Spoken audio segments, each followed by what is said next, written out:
सर्वदेवमय रथ का वर्णन, शिव जी का उस रथ पर चढ़कर युद्ध के लिए प्रस्थान, उनका पशुपति नाम पड़ने का कारण, शिव जी द्वारा गणेश का पूजन और त्रिपुरदाह मय दानव का त्रिपुर से जीवित बच निकलना। व्यास जी ने कहा, शैल प्रवर सनत कुमार जी, आपकी बुद्धि बड़ी उत्तम है। आप सर्वज्ञ हैं तात। आपने परमेश्वर शिव की जो कथा सुनाई है वह अत्यंत अद्भुत है। अब बुद्धिमान विश्वकर्मा ने शिव जी के लिए जिस देवमय एवं परमोत्कृष्ट दिव्य रथ का निर्माण किया था उसका वर्णन कीजिए। सूत जी कहते हैं, मुनि, व्यास जी की यह बात सुनकर मुनीश्वर सनत कुमार शिव जी के चरण कमलों का स्मरण करके बोले, महाबुद्धिमान मुनिवर व्यास जी, मैं शिव जी के पाद्य पद्यों का स्मरण करके अपनी बुद्धि के अनुसार रथ के निर्माण की कथा का वर्णन करता हूँ। सुनो। तदनंतर विश्वकर्मा ने रुद्रदेव के लिए बड़े यत्न से आदर पूर्वक सर्वलोकमय दिव्य रथ की रचना की। वह सर्वसम्मत तथा सर्वभूतमय रथ का सुवर्ण का बना हुआ था। उसके दाहिने चक्र में सूर्य और वाम चक्र में चंद्रमा विराजमान थे। दाहिने चक्र में 12 अरे लगे हुए थे, जिसमें 12 सूर्य प्रतिष्ठित थे, और बायां पहिया 16 अरों से युक्त था, जिनमें चंद्रमा की 16 कलाएं विराजमान थीं। उत्तम व्रत का पालन करने वाले विपेंद्र, अश्विनी आदि सभी 27 नक्षत्र भी उस वाम चक्र की ही शोभा बढ़ा रहे थे। विप्रश्रेष्ठ 6 ऋतुओं उन दोनों पहियों की नेमी बनी थी। अंतरिक्ष रथ का अग्रभाग हुआ और मंदरांचल ने रथ की बैठक का स्थान ग्रहण किया। उद्याचल और अस्ताचल ये दोनों उस रथ के कुबर हुए। महामेरु अधिष्ठान हुआ और शाखा पर्वत उसके आश्रय स्थान हुए। संवत्सर उस रथ का वेग, उत्तरायण और दक्षिणायन दोनों लोह धारक मुहूर्त बंधुर बनकर कलाएं उसकी कीलें हुई। काष्ठाएं उसका घोड़ा, नासिका रूप अग्रभाग, क्षण, अक्षदंड, निमेष, अनुकर्ष, नीचे का काठ और लव ईश दंड हुए। दुलोक इस रथ की बरूथ ऊपरी पर्दा तथा स्वर्ग और मोक्ष ध्वजाएं हुई। अभ्रमु ऐरावत की पत्नी और कामधेनु जुए का अंतिम छोर पर स्थित हुए। अव्यक्त प्रकृति उसका ईशादंड, बुद्धि नडबल अहंकार कोना और पंच महाभूत उसका बल थे। मुनिश्रेष्ठ इंद्रियां उसके चारों ओर से विभूषित कर रही थीं और श्रद्धा उसकी रथ की चाल थी। उस समय वेदों के 6 अंग ही उसके भूषण और पुराण, न्याय, मीमांसा तथा धर्मशास्त्र उपभूषण हुए। संपूर्ण शुभ लक्षणों से युक्त बल संपन्न श्रेष्ठ मंत्र घंटा के स्थान पत्र हुए और वर्ण तथा आश्रम उसके पाद बने। सहस्त्र फणों से सुशोभित शेषनाग बंधुन रंजू हुए और दिशाएं तथा उपदिशाएं उसके पाद बनी। पुष्कर आदि तीर्थों ने रत्न जटित स्वर्णमय पताकाओं का स्थान ग्रहण किया और चारों समुद्र उस रथ के आच्छादन वस्त्र बने। गंगा आदि सभी श्रेष्ठ सरिताओं ने सुंदर स्त्रियों का रूप धारण किया और समस्त आभूषणों से विभूषित हो हाथ में चंवर ले यत्र तत्र स्थित होकर वे रथ की शोभा बढ़ाने लगी। आभा आदि 7 वायुओं ने स्वर्णमय उत्तम सोपान का काम संभाला। लोकालोक पर्वत उसके चारों ओर का उपसोपान और मानस आदि सरोवर उसके सुंदर बाहरी विषम स्थान हुए। सारे वर्षाचल उसके चारों ओर के पाश बने और नीचे के लोकों के निवासी उस रथ का तल का भाग हुए। देवादिदेव भगवान ब्रह्मा लगाम पकड़ने वाले सारथी हुए और ब्रह्मा देवत ओमकार उन ब्रह्मदेव का चाबुक हुआ। आकार ने विशाल छत्र का रूप धारण किया। मंदराचल पार्श्व भाग का दंड हुआ। शैलराज हिमालय धनुष और स्वयं नागराज शेष उसकी प्रत्यपंजा बने। श्रुति रूपनी सरस्वती देवी उस धनुष की घंटा हुई और महातेजस्वी विष्णु बाण तथा अग्नि उस बाण की नोक बने। मुने, चारों वेद उस रथ में जुटने वाले 4 घोड़े कहे गए हैं। इसके बाद शेष बची हुई ज्योतियां तथा अश्वों की आभूषण हुई। विष से उत्पन्न हुई वस्तुओं ने सेना का रूप धारण किया।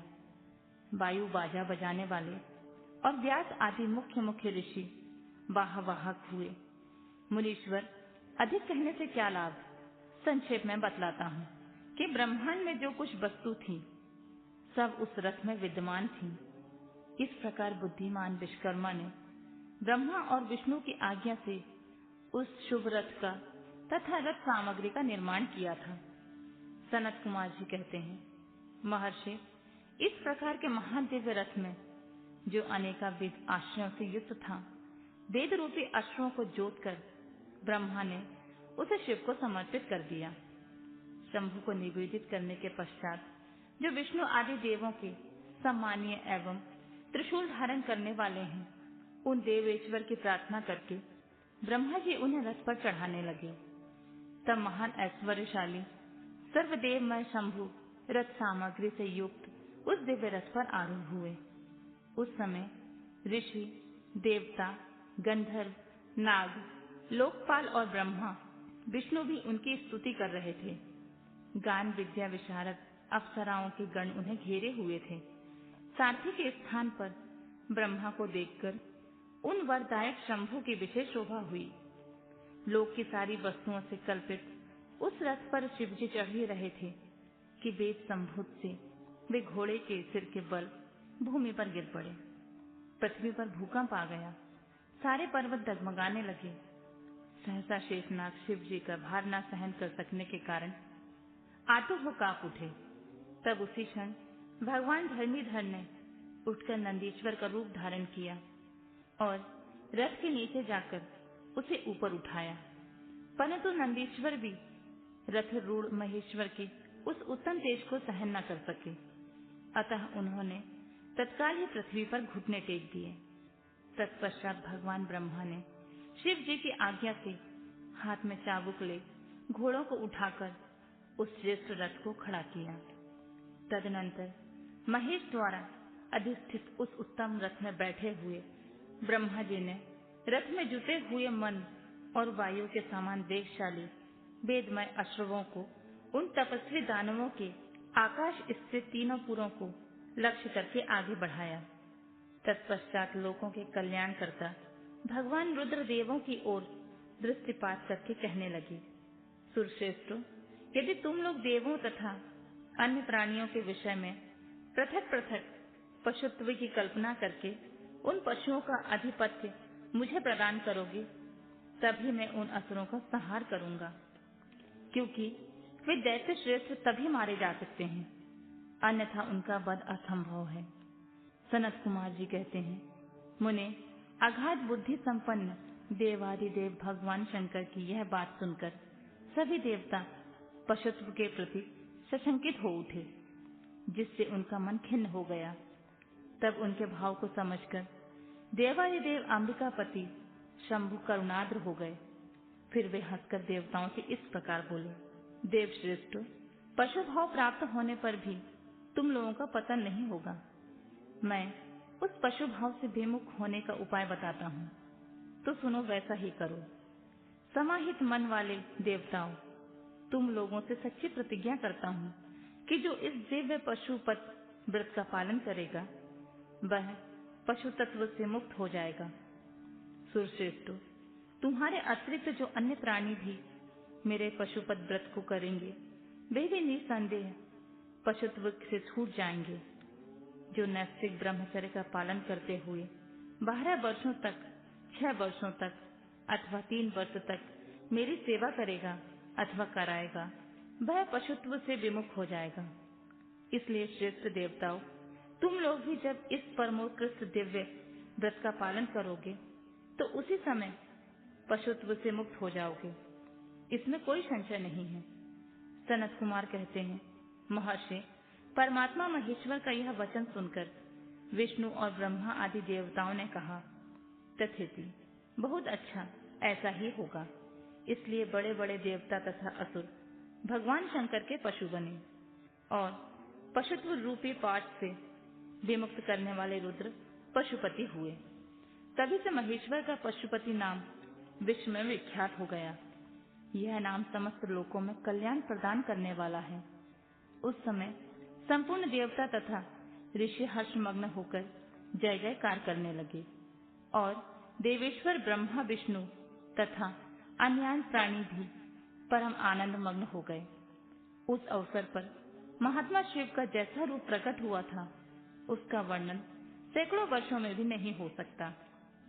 तदनंतर जो शिवा तथा संपूर्ण जगत के स्वामी और समस्त प्राणियों को सुख प्रदान करने वाले हैं, वे महेश्वरियों सुसज्जित होकर त्रिपुर का संहार करने के लिए प्रस्थित हुए।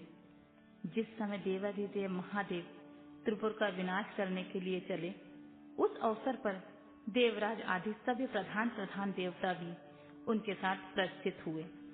पर्वत के समान विशालकाय उन सुरेश्वरों का मन प्रसन्न था। वे सूर्य के समान प्रकाशित हो रहे थे। वे सभी हाथों में हल, शाल, मूसल, भूषंडी और नाना प्रकार के पर्वतों जैसे विशाल आयुधों को धारण करके हाथी, घोड़े, सिंह, रथ और बैलों पर सवार होकर चल रहे थे। उस समय जिनके शरीर परम प्रकाशमान थे और मन महान उत्साह से संपन्न थे तथा जो नाना प्रकार के अस्त्रों शस्त्रों से सुसज्जित थे, वे इंद्र, ब्रह्मा और विष्णु आदि देव शंभु की जय जयकार बोलते हुए महेश्वर के आगे आगे चले। सभी दंडी एवं जटाधारी मुनि हर्ष मनाने लगे और आकाशचारी सिद्ध तथा चारण पुष्पों की वृष्टि होने लगी।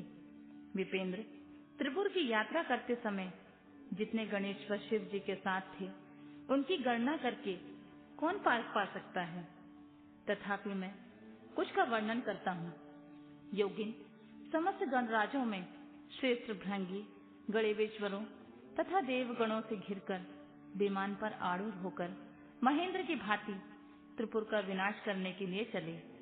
उनके साथ साथ केश, विगतवास, महाकेश, महाज्वर, सोमवल्ली स्वर्ण, सोमक, सनक, सोमधक, सूर्यवर्चा, सूर्य प्रच्छिणक, सूर्याक्ष, सूर्यनाम, सुर, सुंदर, प्रस्कंद, कुंदर, चंड, कंपन, अतिकंपन, इंद्र, इंद्रजय, यंता, हिमकर, शताक्ष, पंजाक्ष, सहस्त्राक्ष, महोदर, सतिजु, सताश, रंग, कपूरपूतन, दूषिक, त्रिशिक, अहंकार कारक, अजवक्त्र, अष्टवक्रत, हैवक्रत, अर्धवक्रत आदि बहुत से अप्रमेय बलशाली वीर गणाध्यक्ष लक्षण की परवाह न करते हुए महेश्वर को घेर कर चल रहे थे। व्यास जी कहते हैं, तदनंतर महादेव शंभु संपूर्ण सामग्रियों सहित उस रथ पर स्थित हो सुद्रोहियों की तीनों पुरों को पूर्णतः दग्ध करने के लिए उद्यत हुए। उन्होंने रथ के शीर्ष स्थान पर स्थित हो उस महान अद्भुत धनुष पर प्रत्यंचा चढ़ाई और उस पर उत्तम बाण का संघान करके वे रोषावेश में ओंठ को चाटने लगे। फिर धनुष की मूड़ को दृढ़तापूर्वक पकड़कर उस दृष्टि से दृष्टि मिलाकर वे वहां अलग भाव से खड़े हो गए। परंतु उनके अंगूठे के अग्रभाग में स्थित होकर गणेश निरंतर पीड़ा ही पहुंचाते रहे, जिससे वे तीनों पुर त्रिशूलधारी शंकर का लक्ष्य नहीं बन सके। तब धनुषबाणधारी मृत्युंजकेश विरूपाक्ष शंकर ने परम शोभन आकाशवाणी सुनी। उस व्योमवाणी ने कहा, ऐश्वर्यशाली जगदीश्वर, जब तक आप इन गणेश की अर्चना नहीं कर लेंगे, तब तक इन तीनों पुरों का संहार नहीं कर सकेंगे। तब ऐसी बात सुनकर अंधकार सुर के निहंता भगवान शिव ने भद्रकाली को बुलाकर गजानन का पूजन किया। जब हर्षपूर्वक विधि विधान सहित अग्रभाग में स्थित उन विनायक की पूजा की गई, तब वे प्रसन्न हो गए।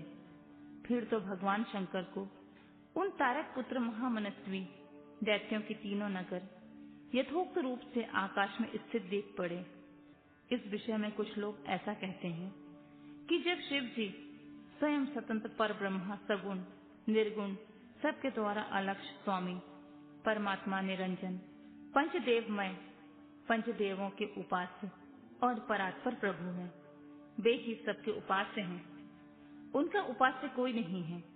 तब सबके वंदनीय पर ब्रह्मा स्वरूप उन देवेश्वर महेश्वर के विषय में यह बात उचित नहीं जान पड़ती है कि उनकी कार्य सिद्धि अन्य की कृपा पर अविलंबित हो, परंतु मुने उन देवाधिदेव वरदानी महेश्वर के चरित्र में लीलावश सब कुछ घटित हो सकता है।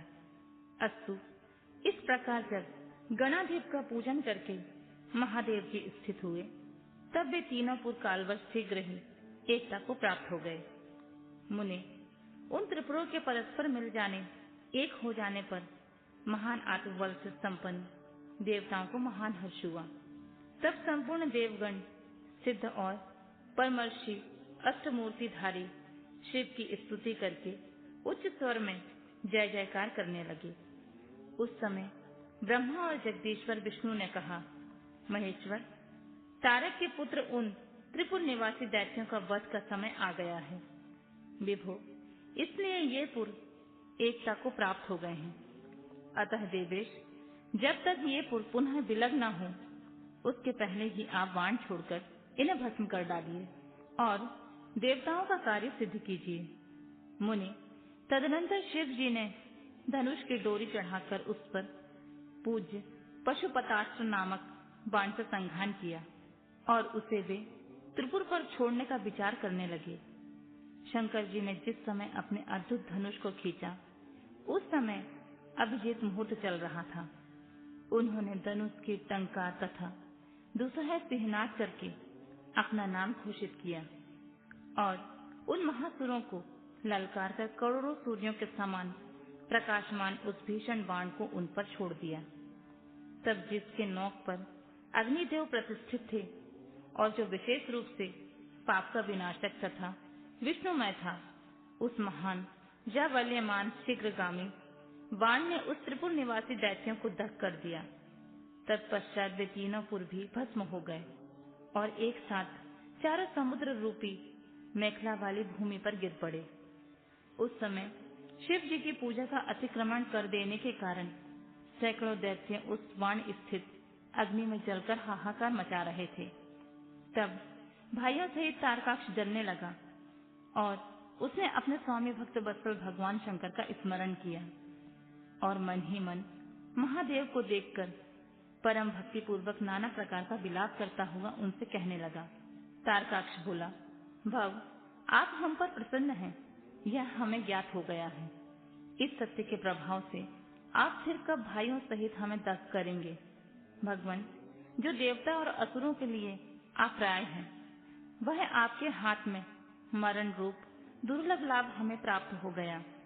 अब जिस जिस योनि में हम जन्म धारण करें, वहां हमारी बुद्धि आपकी भक्ति से भावित रहे। मुने, यो वे दैत्य विलाप कर ही रहे थे कि शिव जी की आज्ञा से उस अग्नि ने उन्हें अद्भुत रीति से जलाकर राख की ढेरी बना दिया। व्यास जी और जो भी बालक और वृद्ध दानव थे, वे शिवा आज्ञा अनुसार उस अग्नि द्वारा शीघ्र ही जलकर भस्म हो गए।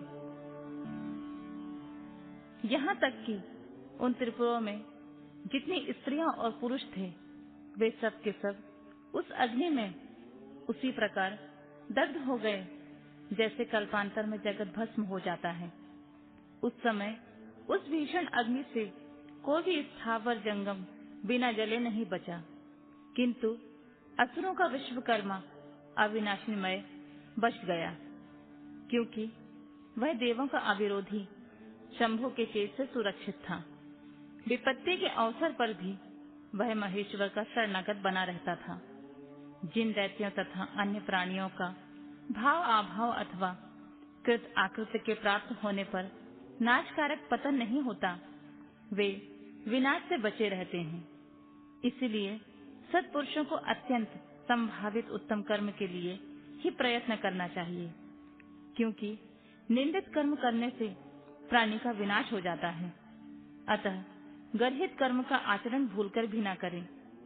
उस समय जो भी दैत्य बंधु बांधवों सहित शिव जी की पूजा में तत्पर थे, वे सब के सब शिव पूजा के प्रभाव से गणों के अधिपति हो गए थे।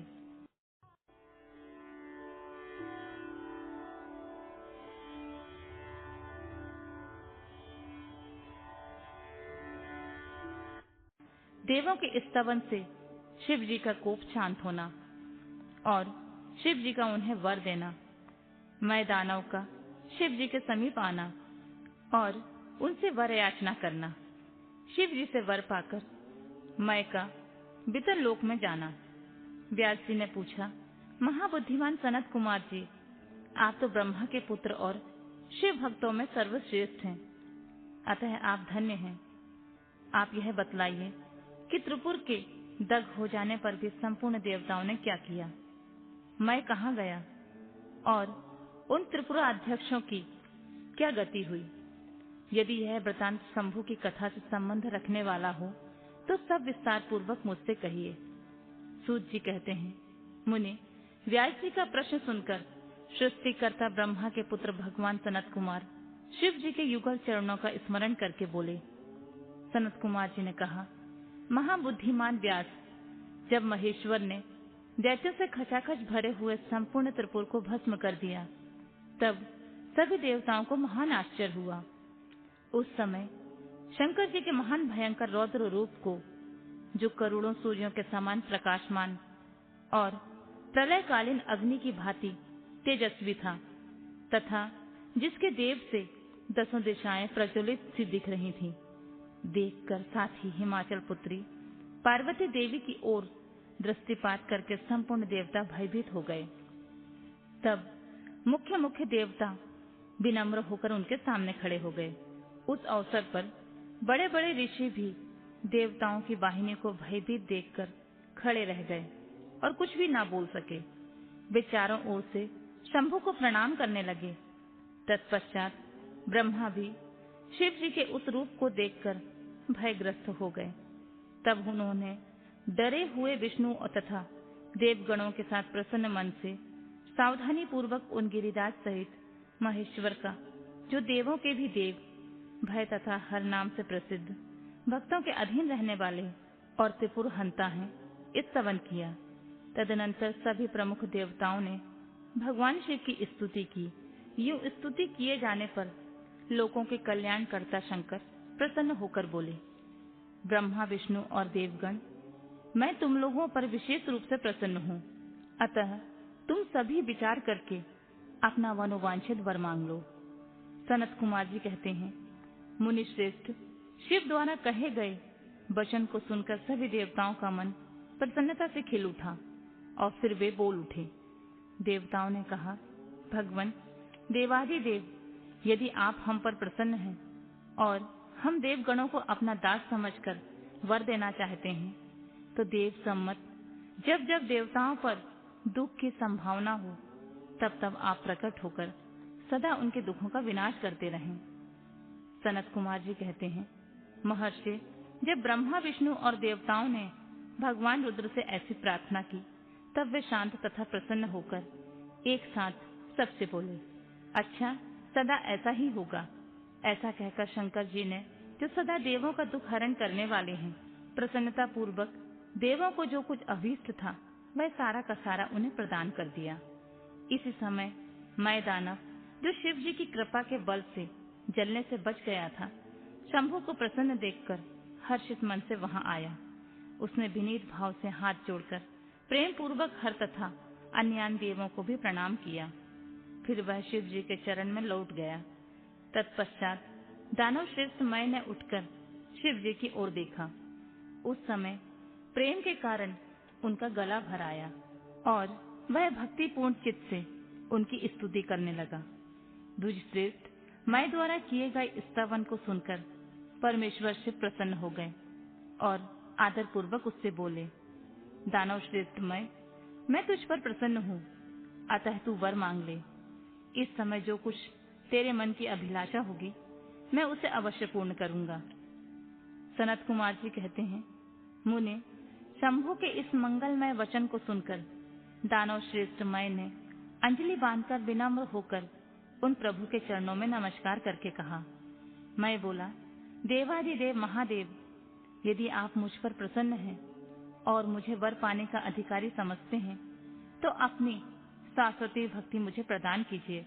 परमेश्वर, मैं सदा अपने भक्तों से मित्रता रखूं, दीनों पर सदा मेरा दया भाव बना रहे और अन्य दुष्ट प्राणियों में उपेक्षा करता रहूं। महेश्वर, कभी भी मुझ में आसुर भाव का उदय ना हो।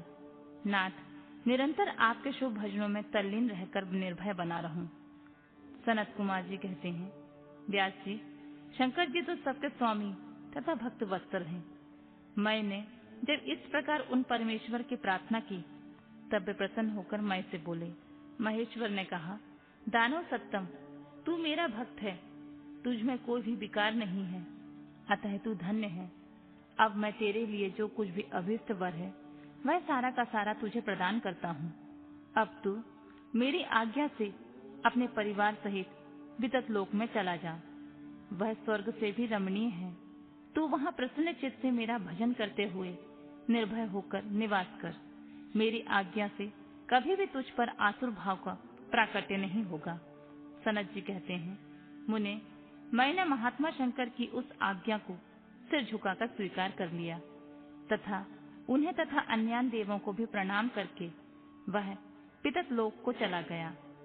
तदनंतर महादेव जी देवताओं के उस महान कार्य को पूर्ण करके देवी पार्वती अपने पुत्र और संपूर्ण गणों सहित अंतर्ध्यान हो गए।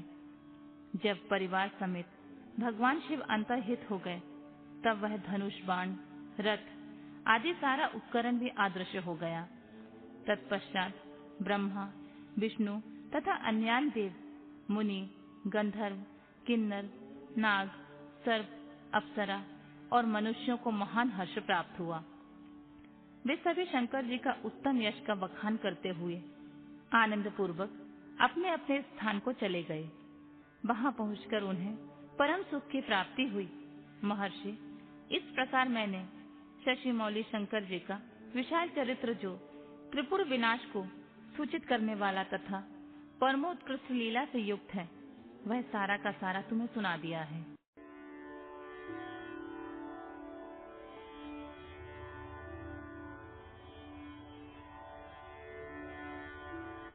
दंभ की तपस्या और विष्णु द्वारा उसे पुत्र प्राप्ति का वरदान, शंखचूड़ का जन्म, तप और उसे वर प्राप्ति, ब्रह्मा जी की आज्ञा से उसका पुष्कर में तुलसी के पास आना और उसके साथ वार्तालाप, ब्रह्मा जी का पुनः वहां प्रकट होकर दोनों को आशीर्वाद देना, शंखचूड़ का गांधर्व विवाह की विधि से तुलसी का पारिग्रहण करना। तदनंतर जलंधर की उत्पत्ति से लेकर उसके वध तक का प्रसंग सुनाकर सनत कुमार जी ने कहा, मुने, अब शंभु का दूसरा चरित्र प्रेम पूर्वक श्रवण करो। उसके सुनने मात्र से शिव भक्ति सुदृढ़ हो जाती है। व्यास जी, शंखचूड़ नामक एक महावीर दानव था, जो देवों के लिए कंठक स्वरूप था। उसे शिव जी ने रण के मुहाने पर त्रिशूल से मार डाला था। शिव जी का वह दिव्य चरित्र पावन, परम और पापनाशक है। तुम पर अधिक स्नेह होने के कारण मैं उसका वर्णन करता हूँ। तुम प्रेम पूर्वक उसका श्रवण करो। ब्रह्मा के पुत्र जो महर्षि मरीचि थे, उनके पुत्र कश्यप हुए। वे मननशील, धर्मनिष्ठ, सृष्टिकर्ता, विद्या संपन्न तथा प्रजापति थे। दक्ष ने प्रसन्न होकर अपने 13 कन्याओं का विवाह इनके साथ कर दिया। उनकी संतानों का इतना अधिक विस्तार हुआ कि उसका वर्णन करना कठिन है। उन कश्यप पत्नियों में एक का नाम दनु था। वह श्रेष्ठ, सुंदरी और महारूपवती थी। उस साध्वी का सौभाग्य बढ़ा हुआ था। मुने, उस दनु के बहुत से महाबली पुत्र उत्पन्न हुए। विस्तार भय से उनके नाम नहीं गिनाए जा रहे हैं। उनमें एक का नाम विप्रचीति था, जो महान बल पराक्रम से संपन्न था। उसका पुत्र दंभ हुआ, जो जितेंद्र, धार्मिक तथा विष्णु भक्त था। जब उसके कोई पुत्र नहीं हुआ, तब उस वीर को चिंता व्याप्त हो गई। उसने शुक्राचार्य को गुरु बनाकर उनसे श्री कृष्ण मंत्र प्राप्त किया और पुष्कर में जाकर घोर तपस्या करना आरंभ किया। वहां सुदृढ़ आसन लगाकर कृष्ण मंत्र का जप करते हुए उसे 1,00,000 वर्ष व्यतीत हो गए। तब उस तपस्वी के मस्तक से एक ज्वालवल्यमान तेज निकलकर सर्वत्र व्याप्त हो गया। वह इतना तेज दुस्सह था कि उससे संपूर्ण देवता, मुनि तथा मनु संतृप्त हो उठे। तब वे इंद्र को अगुआ बनाकर ब्रह्मा के शरणापन्न हुए। वहां उन्होंने संपूर्ण संपत्तियों के दाता विधाता को प्रणाम करके उनकी स्तुति की और फिर विशेष रूप से व्याकुल होकर अपना सारा वृतांत उनसे कह सुनाया। उनकी बात सुनकर ब्रह्मा भी उन्हें साथ लेकर वह सारा वृतांत विष्णु को सुनाने के लिए वैकुंठ को चले। वहां पहुंचकर सब लोगों ने त्रिलोकी के अधीश्वर तथा रक्षक परमात्मा विष्णु को विनीत भाव से प्रणाम किया और फिर हाथ जोड़कर उनकी स्तुति करने लगे। देवादिदेव, हमें पता नहीं है यहाँ कौन सा कारण उत्पन्न हो गया है। हम किसी के तेज से संतृप्त हो उठे हैं, यह आप ही बतलाइए। दीनबंधु, अपने दुखी सेवकों के रक्षक तो आप ही हैं, अतः शरण दाता रमानाथ, हम शरणागतों की रक्षा कीजिए, रक्षा कीजिए। सनत कुमार जी कहते हैं, मुने, ब्रह्मा आदि देवताओं के वचन को सुनकर शरणागत वत्सल भगवान विष्णु मुस्कुराए और प्रेम पूर्वक बोले, अमरो, शांत रहो, घबराओ मत, भयभीत ना हो, कोई उलट पुलट नहीं होगा, क्योंकि अभी प्रलय का समय नहीं आया है। यह तेज तो दंभ नामक दानव का है, जो मेरा भक्त है और पुत्र की कामना से तप कर रहा है। मैं उसे वरदान देकर शांत कर दूंगा। सनत कुमार जी कहते हैं, मुने, भगवान विष्णु के यूं कहने पर ब्रह्मा आदि देवताओं की व्यग्रता जाती रही। वे सभी धैर्य धारण करके अपने अपने धाम को लौट गए। उधर भगवान अच्युत भी वर प्रदान करने के लिए पुष्कर को चल दिए, जहाँ वह दंभ नामक दानव तप कर रहा था। वहां पहुंचकर श्री हरि ने अपने मंत्र का जप करने वाले भक्त दंभ को सांत्वना देते हुए मधुर वाणी में कहा, वर मांग। तब विष्णु का उपयुक्त वचन सुनकर उन्हें आगे उपस्थित देखकर दंभ बड़ी भक्ति के साथ उनके चरणों में लोटपोट हो गया और बारंबार उनकी स्तुति करते हुए बोला, देवादिदेव कमल नयन, आपको नमस्कार है। रमानाथ, मुझ पर कृपा कीजिए। त्रिलोकेश, मुझे ऐसा वीर पुत्र दीजिए जो आपका भक्त तथा महान बल से पराक्रम से संपन्न हो और त्रिलोकी को जीत ले, परंतु देवता उसे पराजित न कर सके। सनत कुमार जी कहते हैं, मुने, दानव राज दंभ के यूं कहने पर श्री हरि ने उसे वह वर दे दिया और उस घोर तप से उसे निवृत्त करके स्वयं अंतर ध्यान हो गए। दानवेंद्र दंभ की तपस्या सिद्ध हो चुकी थी, जिससे उसका मनोरथ पूर्ण हो गया था। अतः वह भी श्री हरि के चले जाने पर उस दिशा को नमस्कार करके अपने घर को लौट गया। थोड़े ही समय के उपरांत उसकी भाग्यवती पत्नी गर्भवती हो गई। वह अपने तेज से घर के भीतरी भाग को प्रकाशित करती हुई शोभा पाने लगी। मुने, श्री कृष्ण के पार्षदों का अग्रणी जो सुदामा नामक गोप था, जिसे राधा जी ने श्राप दे दिया था, वही उसके गर्भ में प्रविष्ट हुआ। तदनंतर समय आने पर साध्वी दंभ पत्नी ने एक तेजस्वी बालक को जन्म दिया। तब पिता ने बहुत से मुनीश्वरों को बुलाकर उसका विधि पूर्वक जात कर्म आदि संस्कार संपन्न किया। द्विजोत्तम, उस पुत्र के उत्पन्न होने पर बहुत बड़ा उत्सव मनाया गया। फिर शुभ दिन आने पर पिता ने उस बालक का शंखचूड़ ऐसा नामकरण किया। वह अपने पिता के घर में शुक्ल पक्ष के चंद्रमा की भांति बढ़ने लगा।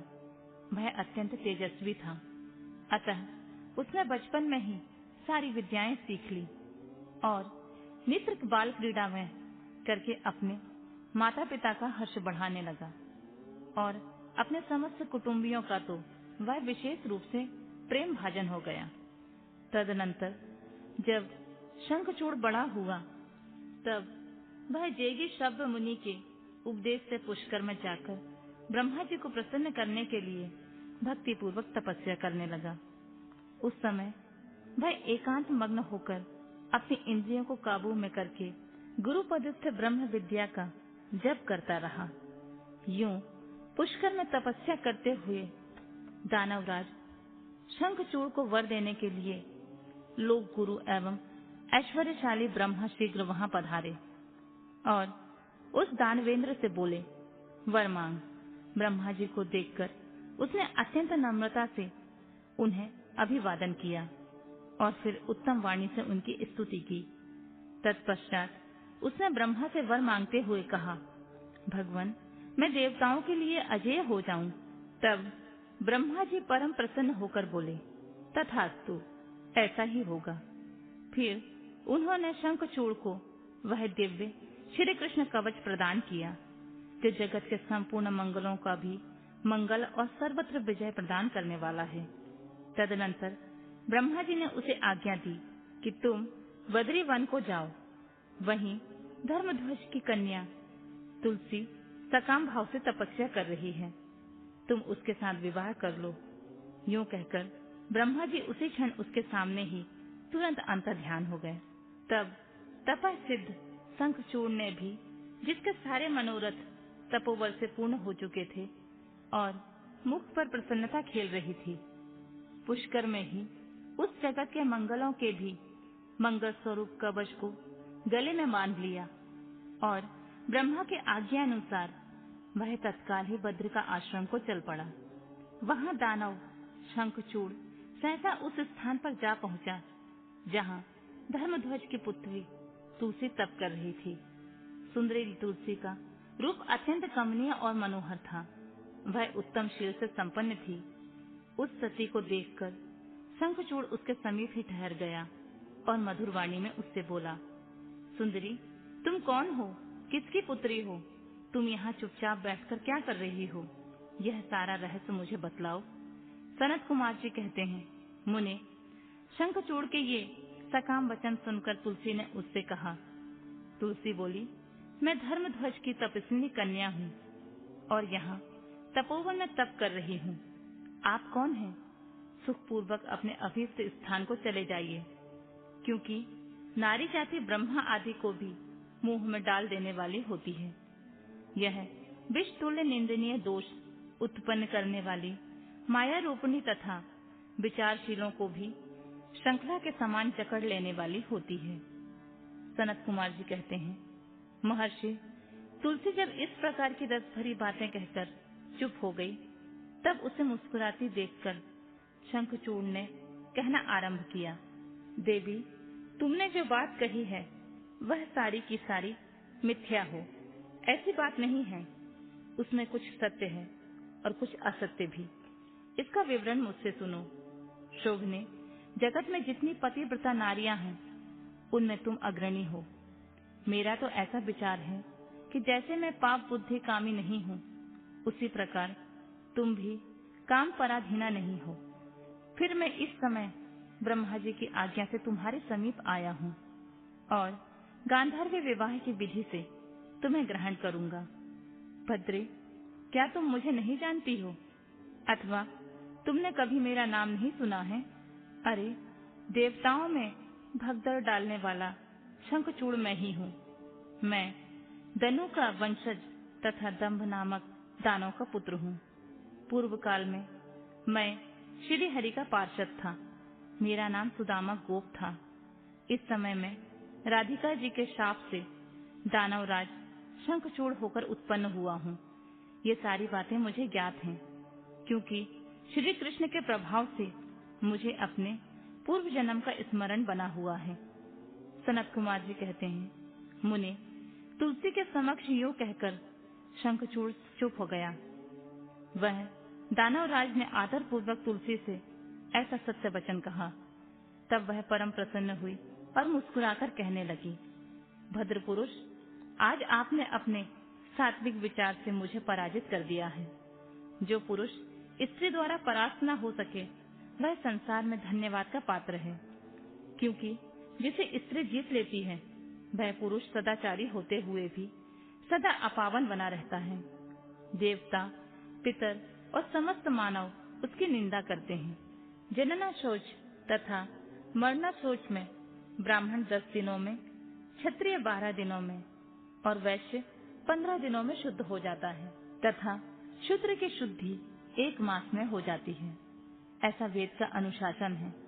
परंतु स्त्री से पराजित हुए पुरुष की शुद्धि चितादाह के अतिरिक्त अन्य किसी प्रकार से संभव नहीं है। इसी कारण उसके पितर उसके द्वारा दिए गए पिंड तर्पण आदि को इच्छा पूर्वक ग्रहण नहीं करते तथा देवता भी उसके द्वारा अर्पित किए गए पुष्प फल आदि स्वीकार नहीं करते। जिसका मन स्त्रियों द्वारा आहत हो जाता है उसके ज्ञान, उत्तम तप, जप, होम, पूजन, विद्या और दान से क्या लाभ, अर्थात उसके ये सभी निष्फल हो जाते हैं। मैंने आपकी विद्या, प्रभाव और ज्ञान की जानकारी के लिए ही आपकी परीक्षा ली है, क्योंकि कामनी को चाहिए कि वह अपने मनोनीत कांत की परीक्षा करके ही उसे पति रूप में वरण करे। सनत कुमार जी कहते हैं, व्यास जी जिस समय तुलसी यूं वार्तालाप कर रही थी उसी समय सृष्टिकर्ता ब्रह्मा भी वहां आ पहुंचे और इस प्रकार कहने लगे। ब्रह्मा जी ने कहा, शंखचूड़, तुम इसके साथ क्या व्यर्थ में वाद विवाद कर रहे हो? तुम गांधार्व विवाह की विधि से इसका पारिग्रहण करो, क्योंकि निश्चय ही तुम पुरुष रत्न हो और यह सती साध्वी नारियों में रत्न स्वरूपा है। ऐसी दशा में निपुणता का निपुण के साथ समागम गुणकारी ही होगा। फिर तुलसी की ओर लक्ष्य करके बोले, सती साध्वी तुलसी, तू ऐसे गुणवान कांत की क्या परीक्षा ले रही है? यह तो देवताओं, असुरों तथा दानवों का भी मान मर्दन करने वाला है। सुंदरी, तू इसके साथ संपूर्ण लोकों में सर्वदा उत्तम उत्तम स्थानों पर चिरकाल तक यथेष्ट विहार कर। शरीरांत होने पर यह पुनः गोलोक में श्री कृष्ण को प्राप्त होगा और इसकी मृत्यु हो जाने पर तू भी वैकुंठ में चतुर्भुज भगवान को प्राप्त करेगी। सनत कुमार जी कहते हैं, मुने इस प्रकार का आशीर्वाद देकर ब्रह्मा अपने धाम को चले गए। तब दानव शंखचूड़ ने गांधार्व विवाह की विधि से तुलसी का पारिग्रहण किया। यूं तुलसी के साथ विवाह करके वह अपने पिता के स्थान को चला गया और मनोरम भवन में उस रमणी के साथ विहार करने लगा।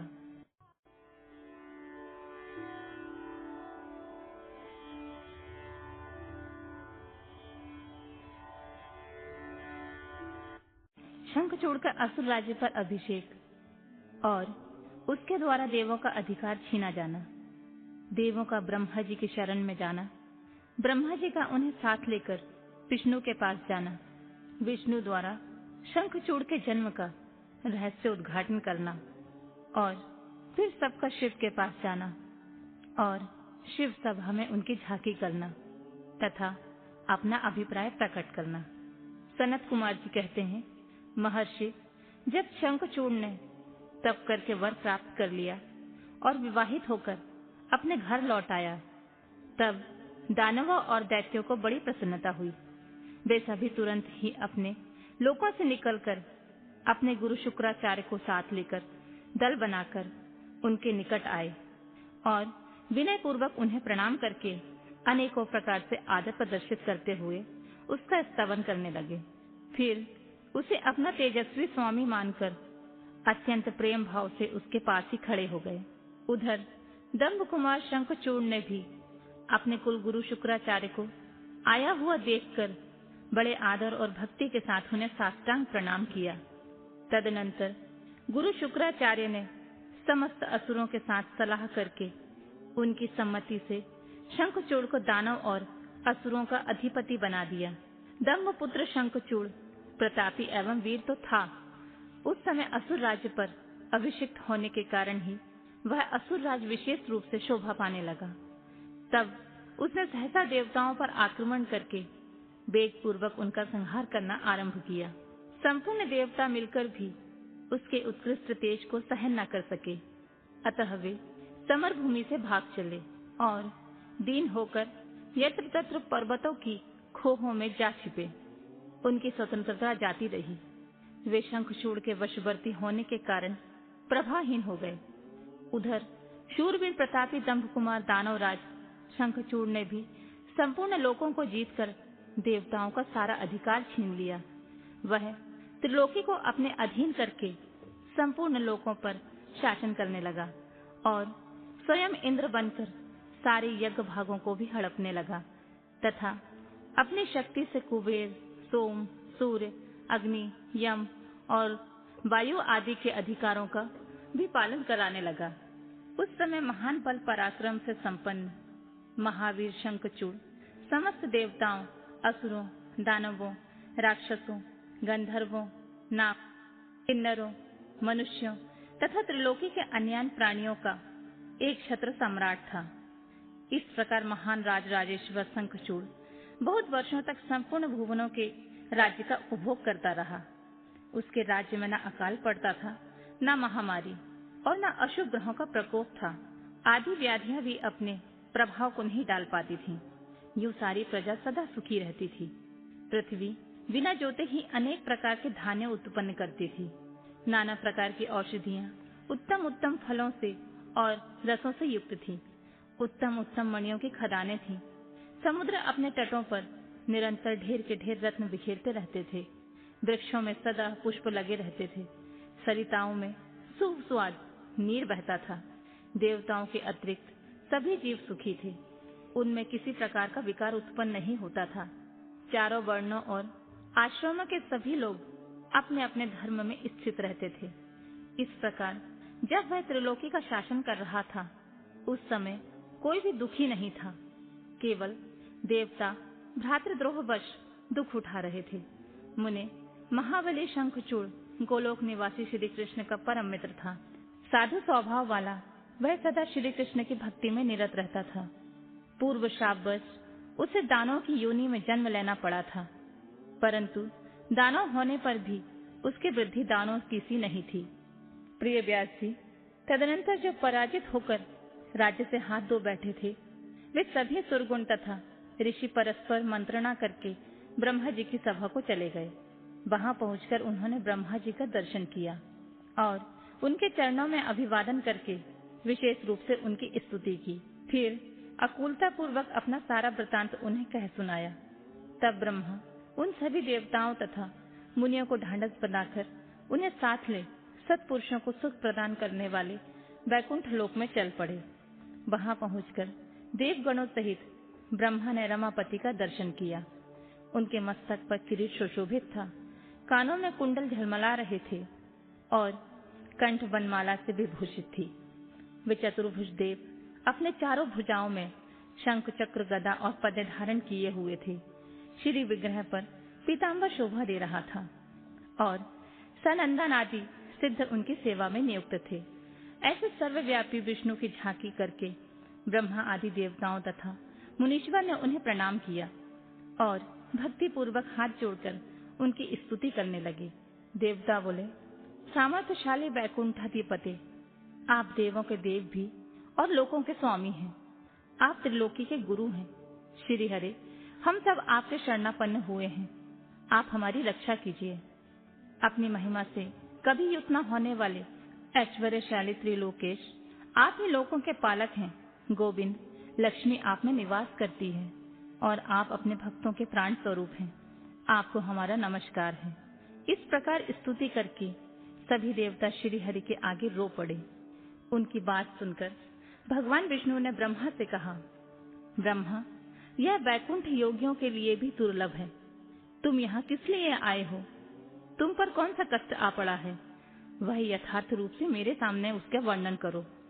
सनत कुमार जी कहते हैं, मुने, श्री हरि का वचन सुनकर ब्रह्मा जी ने विनय भाव से सिर झुकाकर उन्हें बारंबार प्रणाम किया और अंजलि बांधकर परमात्मा विष्णु के समक्ष स्थित हो देवताओं के कष्ट से भरी हुई शंखचूड़ की सारी करतूत कह सुनाई। तब समस्त प्राणियों के भावों के ज्ञाता भगवान श्री हरि उस बात को सुनकर हंस पड़े और ब्रह्मा से उस रहस्य का उद्घाटन करते हुए बोले। श्री भगवान ने कहा, कमल योनि, मैं शंखचूड़ का सारा वृतांत जानता हूँ। पूर्व जन्म में वह महातेजस्वी गोप था जो मेरा भक्त था। मैं उसके वृतांत से संबंध रखने वाले इस पुरातन इतिहास का वर्णन करता हूँ। सुनो, इसमें किसी प्रकार का संदेह नहीं करना चाहिए। भगवान शंकर सबका कल्याण करेंगे। गोलोक में मेरे ही रूप श्री कृष्ण रहते हैं। उनकी स्त्री श्री राधा नाम से विख्यात है। वह जग जननी तथा प्रकृति की परमोत्कृष्ट पांचवी मूर्ति है। वही वहां सुंदर रूप से विहार करने वाली है। उनके अंग से अद्भुत बहुत से गोप तथा गोपियां वहां निवास करती हैं। वे नित्य राधा कृष्ण का अनुवर्तन करते हुए उत्तम उत्तम क्रीड़ाओं में तत्पर रहते हैं। वही गोप इस समय शंभु की इस लीला से मोहित होकर शापवश अपने को दुख देने वाली दानवी योनियों में प्राप्त हो गया है। श्री कृष्ण ने पहले ही रुद्र के त्रिशूल से उसकी मृत्यु निर्धारित कर दी है। इस प्रकार वह दानव देह का परित्याग करके पुनः कृष्ण पार्षद हो जाएगा। देवेश, ऐसा जानकर तुम्हें भय नहीं करना चाहिए। चलो, हम दोनों शंकर जी की शरण में चलें। वे शीघ्र ही कल्याण का विधान करेंगे। अब हमें तुम्हें तथा समस्त देवों को निर्भय हो जाना चाहिए। सनत कुमार जी कहते हैं, मुने, यूं कहकर ब्रह्मा सहित विष्णु शिवलोक को चले गए। मार्ग में वे मन ही मन भक्त वत्सल सर्वेश्वर शंभु का स्मरण करते जा रहे थे। व्यास जी, इस प्रकार वे रमापति विष्णु ब्रह्मा जी के साथ उसी समय उस शिवलोक में जा पहुंचे जो महान दिव्य निराधार तथा भौतिकता से रहित है। वहां पहुंचकर उन्होंने शिव जी की सभा का दर्शन किया। वह ऊंची एवं उत्कृष्ट प्रभावशाली तथा प्रकाशयुक्त शरीरों वाले शिव पार्षदों से घिरी होने के कारण विशेष रूप से शोभित हो रही थी। उन पार्षदों का रूप सुंदर कांति से युक्त महेश्वर के रूप के सदृश था। उनके 10 भुजाएं थीं, 5 मुख और 3 नेत्र। गले में नील चिन्ह तथा शरीर का वर्ण अत्यंत गौर था। वे सभी श्रेष्ठ रत्नों से युक्त रुद्राक्ष और भस्म के आभरण से विभूषित थे। वह मनोहर सभा नवीन चंद्र मंडल के समान आकार वाली तथा चौकोर थी। उत्तम उत्तम मणियों तथा हीरों के हारों से सजाई गई थी। अमूल्य रत्नों के बने हुए कमल पत्रों से सुशोभित थी। उनमें मणियों की जालियों से युक्त गवाक्ष बने हुए थे, जिसमें वह चित्र विचित्र दिख रही थी। शंकर जी की इच्छा से उसमें पद्यराग मणि जड़ी हुई थी, जिसमें वह बड़ी अद्भुत सी लग रही थी। वह स्वयं अंतक मणि की बनी हुई सैकड़ों सीढ़ियों से युक्त थी। उसमें चारों ओर इंद्रनील मणि के खंभे लगे थे, जिन पर स्वर्ण सूत्रों से ग्रथित चंदन के सुंदर पल्लव लटक रहे थे, जिसमें वह मन को मोह लेती थी। वह भली भांति संस्कृत एवं सुगंधित वायु से सुवासित थी। 1 सहस्त्र योजन विस्तार वाली वह सभा बहुत से किन्नरों से खचाखच भरी थी। उसके मध्य भाग में अमूल्य रत्नों द्वारा निर्मित एक विचित्र सिंहासन था। उसी पर उमा सहित शंकर विराजमान थे। उन्हें सुरेश्वर विष्णु ने देखा। वे तारकाओं से घिरे हुए चंद्रमा के समान लग रहे थे। वे किरीट, कुंडल और रत्नों की मालाओं से विभूषित थे। उनके सारे अंग में भस्म रमाई हुई थी। वे लीला कमल धारण किए हुए थे। महान उल्लास से भरे हुए उमाकांत का मन शांत और प्रसन्न था। देवी पार्वती ने उन्हें सुवासित तांबुल प्रदान किया था, जिसे वे चबा रहे थे। शिवगण हाथ में श्वेत चमर लेकर परम भक्ति के साथ उनकी सेवा कर रहे थे और सिद्ध भक्तिवश सिर झुकाकर उनके स्तवन में लगे हुए थे।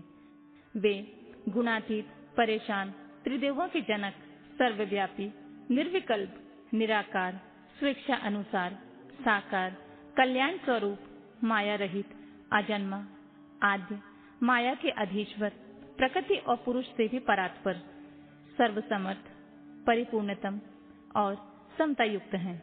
ऐसे विशिष्ट गुणों से युक्त शिव को देखकर ब्रह्मा और विष्णु ने हाथ जोड़कर उन्हें प्रणाम किया और फिर वे स्तुति करने लगे।